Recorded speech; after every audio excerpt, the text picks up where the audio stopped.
روش نوه من نیکیه. نیکی معلم بریتانیایه که 77 سالیه لگل چند زمانین دن فیری زمان کردی دبه پید آخوه و پید نویسه. براستی جبا من باش بو.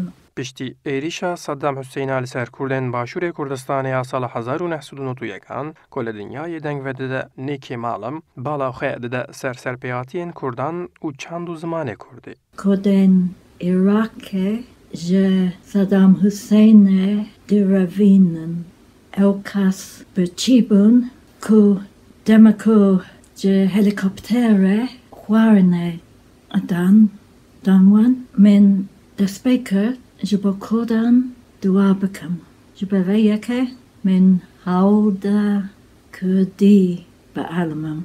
نیکی معلم که به هر سی زراوین کردی کرمانجی زازاکی و سورانی دکاره با آخوه جبا باشتر فری وی زمانی ببه جمالا خییا ج اوروپای لسر اینترنت به ماموستین کردین لستانبولی را دکوه بیواندیه. من حواله کردی ناسکر که گلک کیف واش ابو که از کردی به علمم پشه از جون آمده وانه میروف گلک کیف واش بون و گلک مسافر پویر بون. ماموسته زمان کردی ایوب صبحش کل استانبول ماموسته تیده که دبیجه.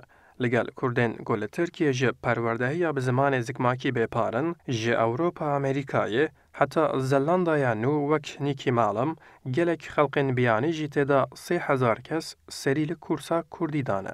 کورسین جبو زیادتر جبو خواندن و نویسین و پیشوا برنا کردی وکره او مدنیسان دادن دست بکره جبو 1000 کسی سریلی دا پشتراجی مد حزیران دا یک داد دست بکرن او جی 4 هفته هم بردام بکه 2100 کس تشتکی وسا سریلی دا جو روجاوا و باشور جهنه وکی مثلا جو ازبکستان هنه یعنی زلانده هنه اروپای فرانسه و اسویچ و آلمانیا و آمریکا و جو گلک جهان کورسیرین مهنه.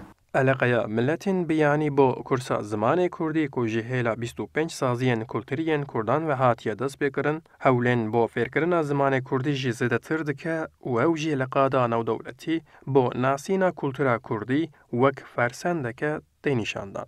من گلک چای و خواه ارجاندا کردستان 24 استانبول. من دسپیکر